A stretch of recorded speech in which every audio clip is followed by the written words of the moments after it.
आगमते जिनवरे बाखियो गणधरते हियड़े राखियो ते अनोरस जेणे चाखियो ते हुओ शिव सुख साखियो ते हुओ शिव सुख साखियो। श्री पन्नवना सूत्र, इसका संस्कृत में नाम है प्रज्ञापना सूत्र। पन्नवना प्राकृत नाम है। एक समय की बोली थी प्राकृत, बाद में संस्कृत का प्रभाव बढ़ गया और इसलिए आज समाज के अंदर भी जहाँ ज्ञान की बात आती है वहाँ पर प्राकृत से ज़्यादा संस्कृत को महत्व दिया जाता है। और हम भी सभी लोग, अधिकांश लोग प्राकृत के बजाय संस्कृत जल्दी समझ लेते हैं। लेकिन एक समय प्राकृत भाषा की महत्ता का था। आज भी प्राकृत भाषा के लिए प्रयास किए जाते हैं, लेकिन संस्कृत बोलने वाले लोग मिल जाएंगे, प्राकृत बोलने वाले कोई मुश्किल से मिलेगा। पन्नवना, पन्न यानी कि प्रज्ञ, यानी कि बुद्धिमान, यानी कि ज्ञानी, प्राज्ञ पुरुष। प्राज्ञ पुरुष के द्वारा जिसका वर्णन किया गया है वह पन्नवना सूत्र। प्राज्ञ यानी कि तीर्थंकर परमात्मा, उनके द्वारा जो कहा गया है वो पन्नवना सूत्र में है। प्र का मतलब है भेद, और भेद प्रभेद के द्वारा जो सब्जेक्ट की ज्ञापना की गई है उसे प्रज्ञापना सूत्र कहते हैं। दो मतलब है एक शब्द का। पहला मतलब कि तीर्थंकरों द्वारा वर्णित, दूसरा मतलब कि भेद प्रभेद द्वारा, भेद प्रभेद के साथ वर्णित कोई सब्जेक्ट अलग अलग तरीके से, अलग अलग एंगल से सब्जेक्ट को एक्सपोज करना, आपके सामने रखना, ताकि वह सब्जेक्ट क्लियर हो जाए। यह आगम ग्रंथ के रचयिता उमास्वाति जी महाराजा के शिष्य श्यामाचार्य यानी कि कालिकाचार्य थे। और करीब करीब भगवान महावीर के 980 साल के बाद जब देवर्षि गणिक समाश्रमण ने यह आगम ग्रंथ लिखवाए ताड़पत्रों के ऊपर, जब संकलना की आगम ग्रंथों की, उस वक्त उसी समय में यह आचार्य भगवंत ने यह आगम ग्रंथ की रचना की थी, पन्नवना सूत्र। यहाँ पर वह आगम ग्रंथ के पार्ट को पद कहते हैं। आगे आपने देखा कि कोई आगम ग्रंथ के पार्ट को सूत्रस्कंद कहा, कोई आगम ग्रंथ के पार्ट को शतक कहा, कोई आगम ग्रंथ के पार्ट को प्रज्ञप्ति कहा। और इस आगम ग्रंथ के अलग अलग जो विभाग है, जो पार्ट है, उसे यहाँ पर पद कहते हैं। सर्वप्रथम पद, इसमें इस आगम ग्रंथ में 36 पद है, 36, और 36 पदों का विवरण बहुत ही रोचक है। मैं आपके सामने 36 पदों में से जो खास महत्वपूर्ण पद है उनकी बात विशेष रूप से करूंगा, और बाकी दूसरे जो पद है उनमें क्या कहा है, कौन सा सब्जेक्ट है, वह आपको बताने का मैं प्रयास करूंगा, ताकि आपको आगम ग्रंथ की झांकी मिल पाए कि इस आगम ग्रंथ में क्या है। कई जगह आगम ग्रंथों की प्रवचन माला होती है, लेकिन 9 दिन के अंदर सभी आगम ग्रंथों का परिचय दे दिया जाता है। एक प्रवचन में 5 आगम ग्रंथ। कोई जगह रोज एक आगम ग्रंथ का परिचय दिया जाता है और 45 दिन तक इसका परिचय प्रवचन चलता है। लेकिन मैंने वैसी कोई मर्यादा नहीं रखी है कि इतने दिनों में आगम ग्रंथों का परिचय पूर्ण करना, क्योंकि मैं आपको इस आगम ग्रंथों को आपके सामने जितना हो सके इतना ज़्यादा खुला करके रखने का सोचता हूँ। अधिक से अधिक बातें आप तक पहुँचे, वैसा मेरा प्रयास है। हालांकि कई बातें ऐसी हैं कि जो आपको इतना काम न भी आए, लेकिन आपको समझ में आएगा कि आपको कहाँ जाना है, कहाँ पहुँचना है और आगे जाके आप क्या करेंगे। धर्म यदि समाज में नहीं होता तो ये समाज पशु समाज से भी गया गुजरा होता है। आज इतना धर्म होने के बावजूद भी ये मानव समाज के ये बुरे हाल है, तो यदि धर्म न होता तो क्या हाल होता। कई लोग आज भी मनुष्य होने के बाद भी नरक का जीवन जीते हैं, नरक जैसा जीवन जीते हैं और एक दूसरे से व्यवहार भी नरक जैसा ही करते हैं। अब उसे कैसे बचाया जाए? जिसके जीवन में धर्म आता है, जो धर्म को समझता है, वही अच्छे रूप से सही ढंग से मनुष्य के हिसाब से जी पाता है। अधिक से अधिक धर्म समझने का प्रयास कीजिए और अपने आप को संस्कारित करना है, अपने आत्मा को अच्छी बातें बताना है। और जब तक अच्छी बात आप नहीं बताओगे अपनी आत्मा को, तो वो तो कहीं भी जाएगी, कहीं भी भटकेगी। आपका मन जब एक्टिव रहता है, कोई काम में लगा हुआ रहता है और तब वह काम अच्छे से होता है। लेकिन कुछ काम नहीं है जिसके पास, और जब काम नहीं है तब मन कहीं भी भटकता है। और इसलिए आप कहीं भी मत भटको, धर्म में लगे रहो, धर्म की बातों को समझने का प्रयास करो। यहाँ पर पहला पद है प्रज्ञापना पद, यानी कि इस सब्जेक्ट के अंदर जीव अजीव, पुण्य पाप आदि कई बातों को विशेष रूप से बताया है। यहाँ पर जीव और अजीव की बात ज़्यादा बताई है, और अजीव में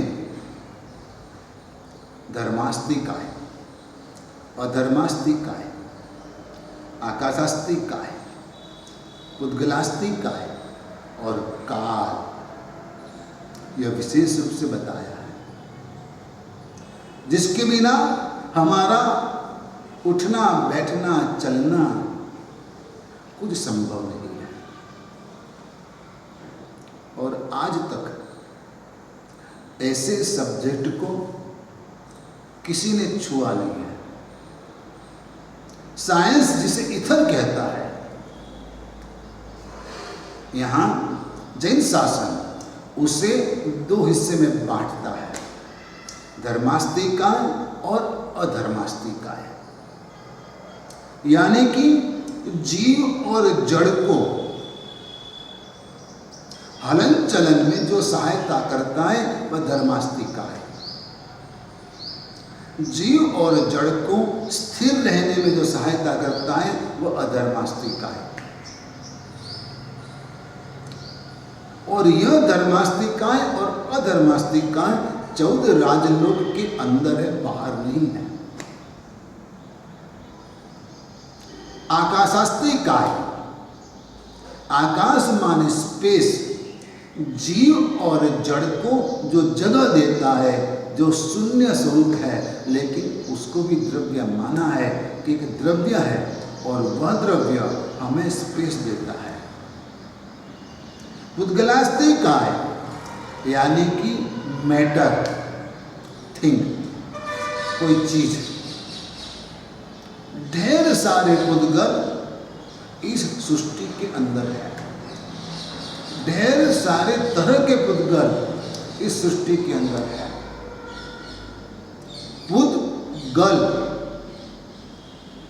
मतलब जिसका स्वभाव है पूर्णा, जहां जहां जगह है वहां जगह पुर देना, बंद कर देना, और गल मानी खाली होना।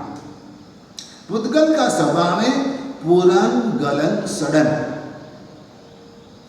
पुद्गल पुरता भी है, खाली भी करता है, सड़ता भी है। ये पुद्गल का स्वभाव है, यानी मैटर का।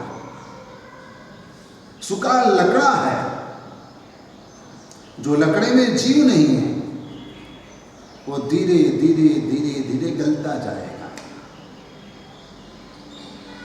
उसके अंदर परिवर्तन होता ही रहता है, होता ही रहता है, होता ही रहता है। पुद्गल का स्वभाव है परिवर्तन।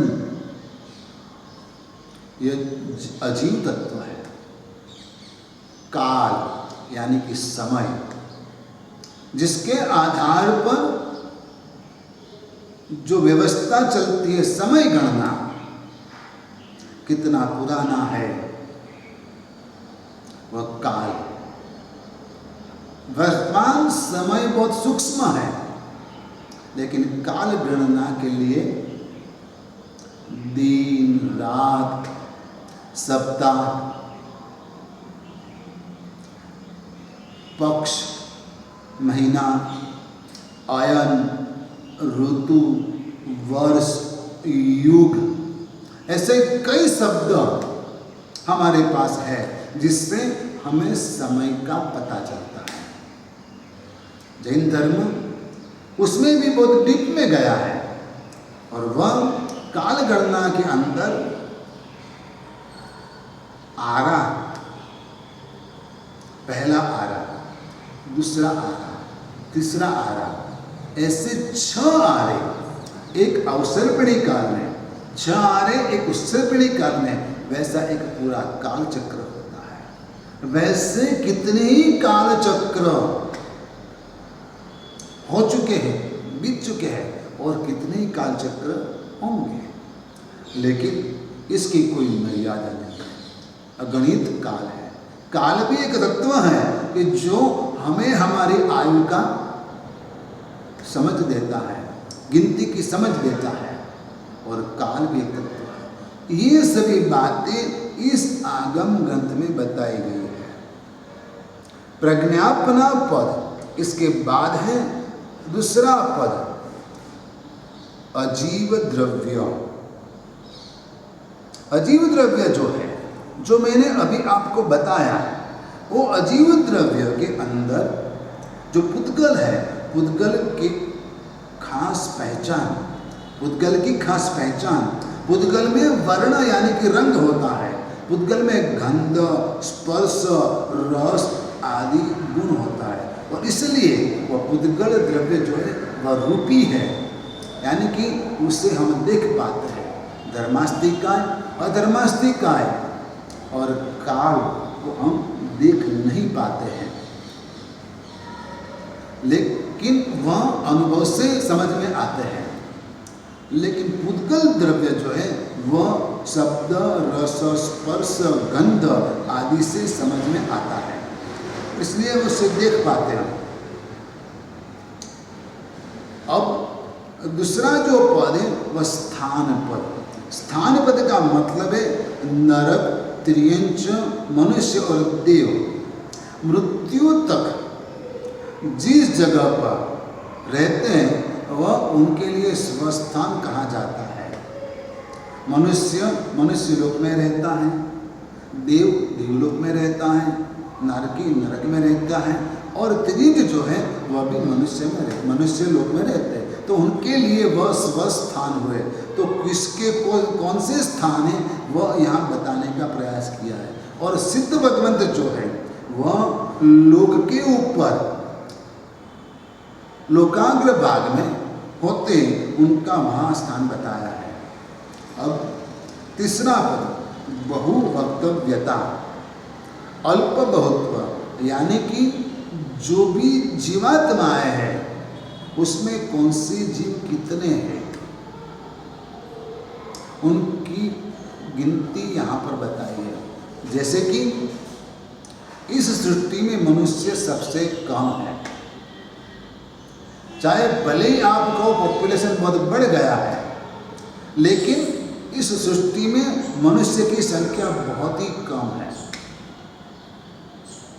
मनुष्य से बढ़कर देवों की संख्या है, देवों से बढ़कर त्रियंजों की संख्या है, और त्रियंजों से बढ़कर नारद की संख्या है।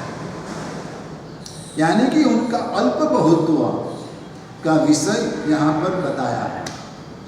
स्थिति पद, नारकी वगैरह के जीव की स्थिति यानी कि आयु कितनी होती है, सभी जीवों की आयु कितनी होती है, कौन से समय में कौन से क्षेत्र में कितनी आयु होती है, उनकी स्थिति कितनी होती है वह बताया है।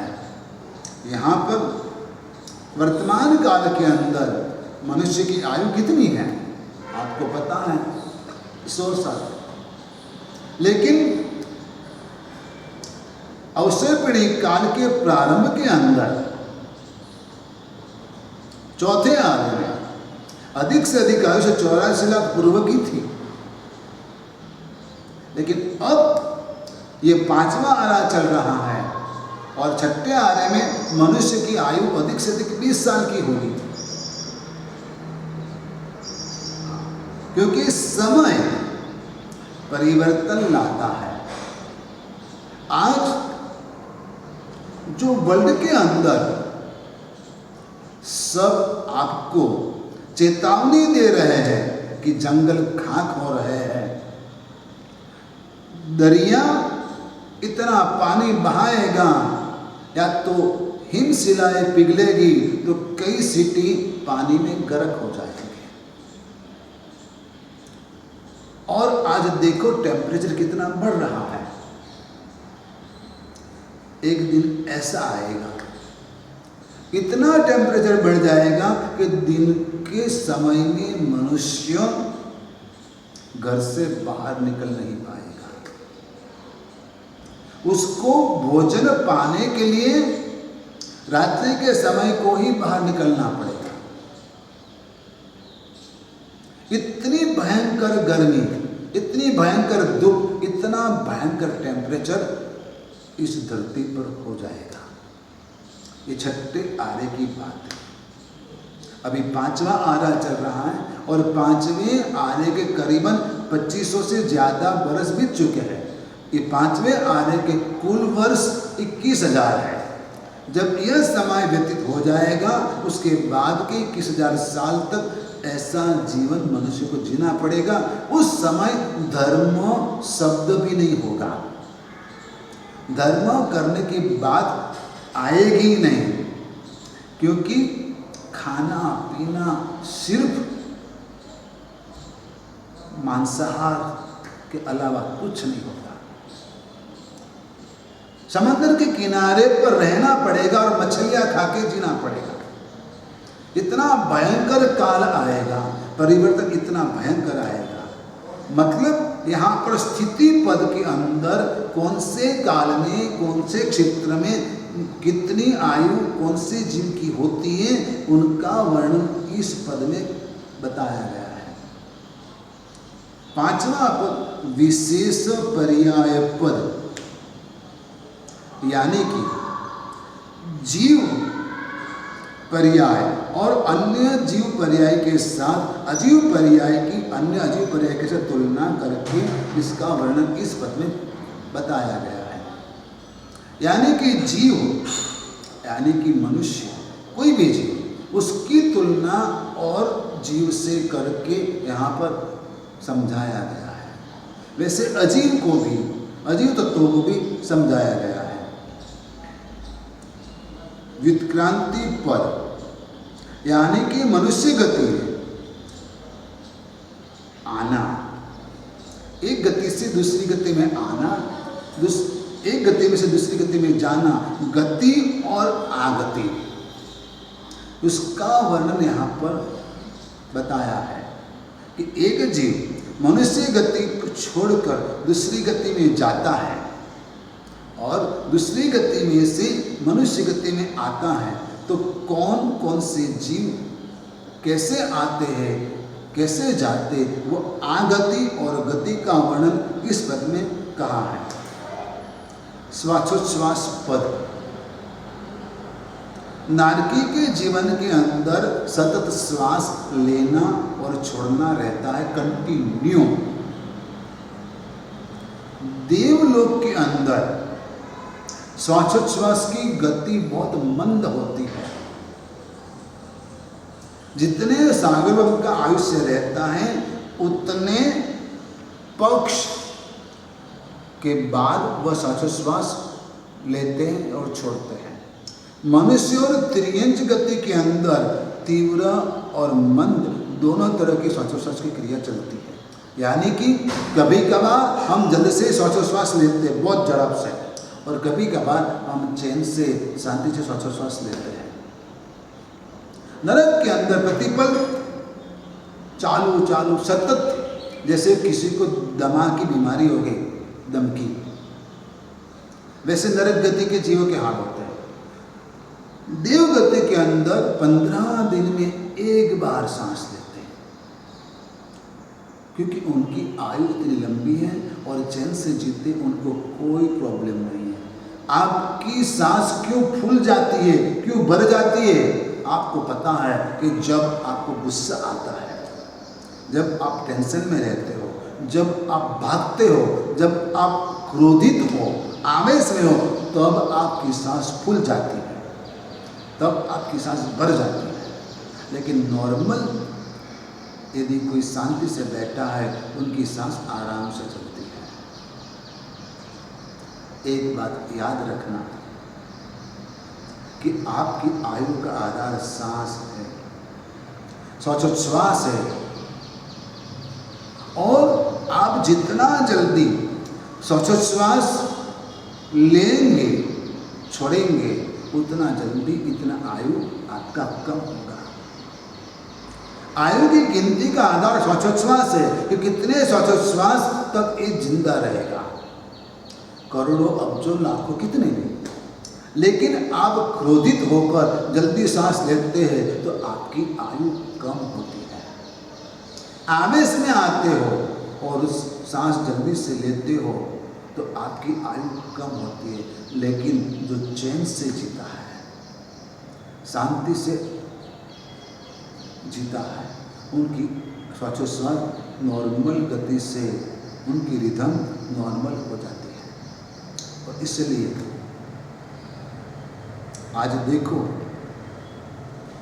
जो बीमारियां हैं, diabetes, blood pressure, high blood pressure, वो सभी बीमारियों को यदि कंट्रोल करना है तो आपको डॉक्टर्स भी आज योगा और प्राणायाम करने का मार्गदर्शन देते, सलाह देते हैं कि आप कुछ योगा करो, प्राणायाम करो, ताकि आप आपकी श्वासोच्छ्वास के ऊपर काबू पा सकें। और जो करते हैं उसको बहुत ही तकलीफ कम हो जाती है, कंट्रोल हो पाता है। अनुलोम विलोम, गहरी सांस लेना, सांस छोड़ना, आराम से सांस लेना, आराम से सांस छोड़ना, वह बहुत ही जरूरी क्रिया है। और आपको दिन में 2-3 बार 5-5 मिनट के लिए करना चाहिए। यदि आपको हाई बीपी रहता है तो दिन में 2 बार आपको शवासन करना चाहिए। मुर्दे जैसा शरीर को ढीला छोड़ के सो जाना चाहिए, जैसे कुछ है ही नहीं, और रिलैक्स हो जाना। इससे आपकी बीपी कंट्रोल में आएगी, आपका ब्लड प्रेशर कंट्रोल में आएगा, थोड़ा लिमिट में आ जाएगा। नहीं तो स्ट्रेस और टेंशन आपका बीपी और बीमारियां दूसरी बढ़ाते रहेगा। संज्ञा पद, 8वां पद संज्ञा पद, और संज्ञा पद के अंदर कहा है कि नारकी के जीवन के अंदर भय संज्ञा, त्रियंज के जीवन में आहार संज्ञा, मनुष्य के जीवन में मैथुन संज्ञा, और देव के जन्म के अंदर परिग्रह संज्ञा का जोर ज्यादा होता है। नारकी के जीवन में क्रोध ज्यादा होता है, त्रियंज के जीवन में अभिमान ज्यादा होता है। मनुष्य के जीवन के अंदर अभिमान होता है, त्रियंज के जीवन के अंदर माया होती है, और देव के जीवन में लोभ कसाय ज्यादा होता है। यहाँ पर 2 बात बताई है कि चारों गति में कौन सा कसाय ज्यादा होता है। नारकी में क्रोध, त्रियंज में माया, मनुष्य में मान, और देव गति के अंदर लोभ कसाय ज्यादा होता है। संज्ञाओं के हिसाब से देखा जाए तो नारकी में भय, त्रियंज में आहार, मनुष्य में मैथुन, और देव गति में परिग्रह संज्ञा जबरदस्त होती है। 9वां पद योनि पद।